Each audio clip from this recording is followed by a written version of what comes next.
Salam izləyicilər. Siz heç əriyin bu qədər faydalı olduğunu bilirdiniz? Tam mövsümündə bu faydalar öyrənməkdə fayda var.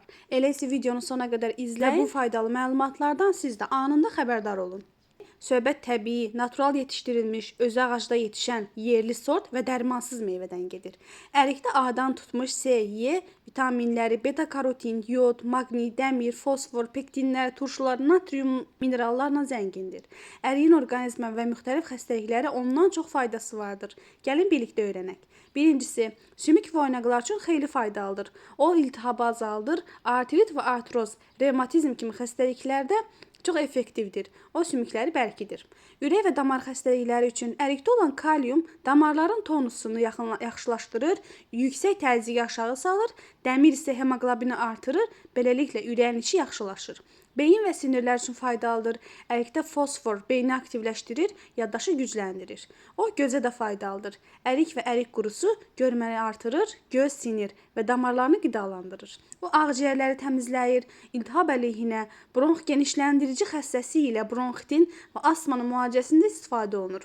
Bağırsaqları işlədir. Xroniki qəbizlikdə ərik və qurusu çox faydalıdır. O qəbizliyin qarşısını alır. Ərik qurusu və özü məddəaltı və qalxanıvəri vəzi içində faydalıdır. Onun tərkibində olan fruktoza qanda şəkəri normallaşdırır. Yod isə qalxanıvari vəzin işi üçün vacibdir. Börəkləri də təmizləyir. Ərik sidqovucu xüsusiyyəyə malikdir. Əriyin tumu, yağı, dərini A, Y vitamini ilə təmin edir. Qırışları azaldır, cavanlaşdırır. Ona görə də ərikdən üzə maska, peeling etmək, bol yemək qadınlar üçün vacibdir. Əriyi hamilələr də yeyə bilər, çünki qan azlığına qarşıdır. Lakin həkimlə məsləhətləşmək lazımdır.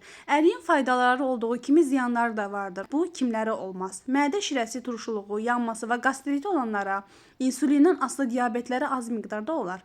Hamiləlikdə əgər dölün ürəyi normal deyilsə, ehtiyatla yeməyə lazımdır və ümumiyyətlə həkimlə məsləhətləşmək lazımdır. İshalı olanlara, çünki bildiyimiz kimi o qəbizliyin qarşısını alır və qarnını açır. Ona görə də ishal yarada bilər.